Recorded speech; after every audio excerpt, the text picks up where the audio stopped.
A referência da aula de hoje é Emanuel Alves de Araújo. Ele foi um artista, escultor, gravador e curador brasileiro, conhecido por suas obras que exploraram a cultura afro-brasileira, estética barroca, a geometria abstrata.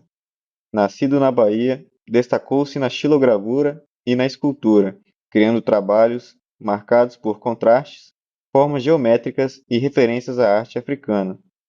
Foi diretor da Pinacoteca de São Paulo e fundador do Museu Afro-Brasil, onde promoveu a valorização da identidade negra na arte. Sua produção transitou entre o simbólico e abstrato, sempre resgatando a ancestralidade afro-brasileira em suas composições. Na aula de hoje, iremos produzir uma atividade sobre isogravura, um método de gravura utilizando placas de isopor. Olá, turma! Hoje iremos aprender a técnica de isogravura.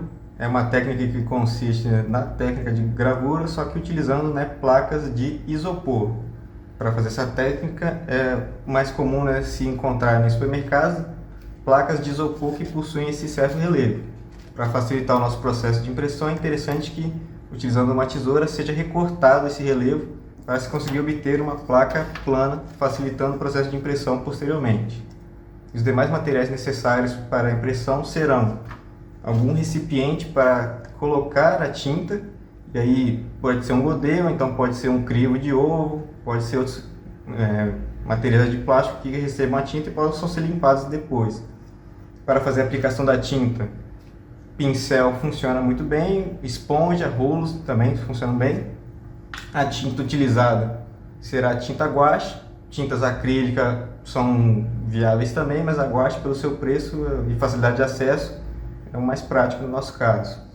Demais materiais necessários seriam lápis, tesoura, caneta, para estar podendo fazer a questão do desenho prévio, para você saber o que você vai produzir na gravura, e a tesoura, se precisar cortar algum material, uma folha de papel.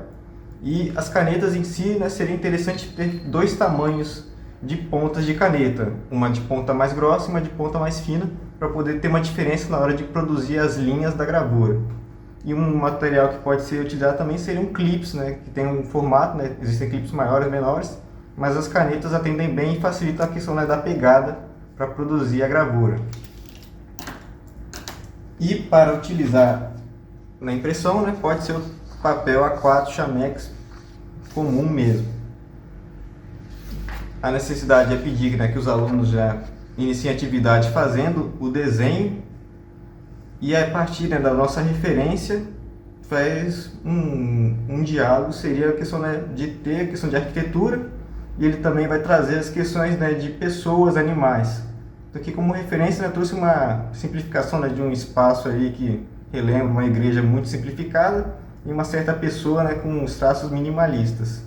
E aqui embaixo ainda só adicionar alguns detalhes para fazer como se fosse um murinho, uma mureta, só para finalizar esse desenho.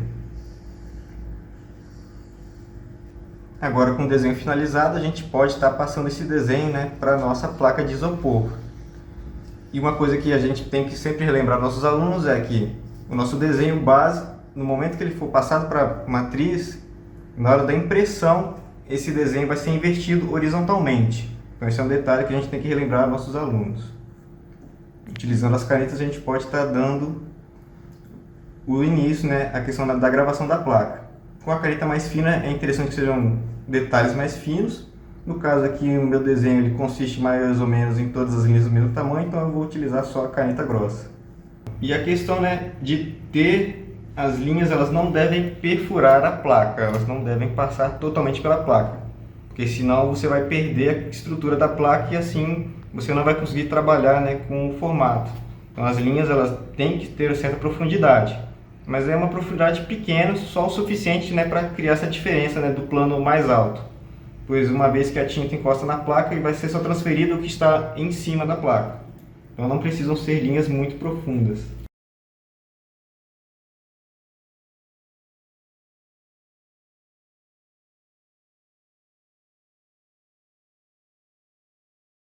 E existe possibilidade também de trabalhar linhas cruzadas, mas eu vou dizer que o isopor dificulta muito esse trabalho, porque ele vai acabar cedendo.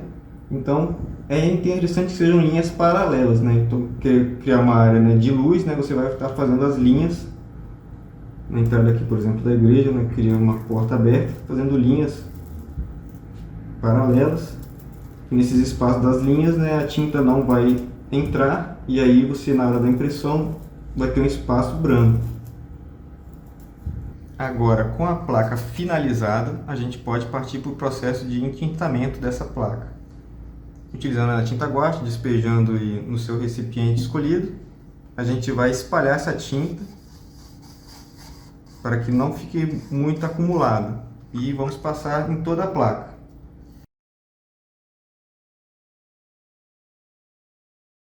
Agora, com a placa já entintada, a gente vai utilizar uma folha, né, como gabarito para poder fazer o alinhamento dessa placa. Então, podemos pegar a nossa placa e transferir para o gabarito para conseguir centralizar de maneira adequada essa gravura. Com a folha limpa da impressão agora, a gente vai colocar sobre a placa e tentando de maneira assim a encaixar, né, no gabarito de baixo. Conseguindo encaixar, a gente vai pressionar suavemente e com a própria força da mão, de maneira delicada, a gente consegue, né, transferir essa imagem para o papel. E aí, só retirar o papel, né, delicadamente. E a gente já consegue ter uma imagem de isogravura. Agora, numa segunda impressão, a gente pode melhorar. Então, a gente novamente pega a tinta e aplica sobre a placa. E agora, né, alinhar a placa no gabarito e mesmo processo, colocar ela sobre. E suavemente com a mão mesmo a gente consegue fazer a transferência dessa imagem. E aí a gente pode levantar. E aqui a gente, na segunda impressão, a gente já tem uma impressão mais uniforme.